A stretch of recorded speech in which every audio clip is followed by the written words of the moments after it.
Now we will draw a cuboid and fill it up with water.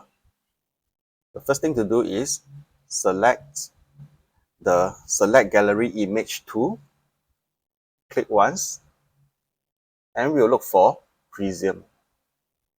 Because the cuboid is a prism, and we'll select the second figure. Press OK. So what we'll need to do next is to click our left mouse button and drag the mouse. So I will draw one that's slightly taller here. So click the left mouse button, drag it.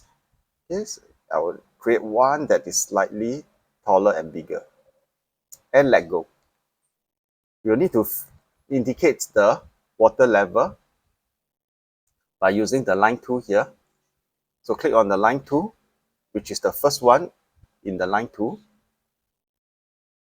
You position your mouse to where the water level is, and we will click and drag. So I will choose somewhere here. So I will click the left mouse button and I will drag to the other end. Okay, repeat and form the parallelogram.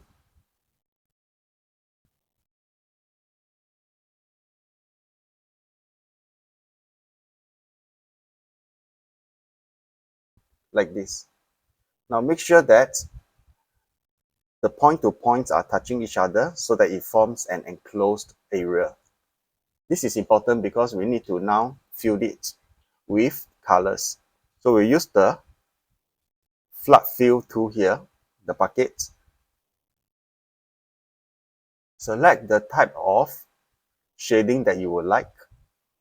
Okay, let's select this one here, backward diagonal pattern. And now all we need to do is left click on your mouse on the area that you would like to fill. Do not need to worry about the X here, you will not see it later. Okay, so we'll fill up all the different region. Okay, I will delete this now so that if I press OK, you will see that all the X's will be missing.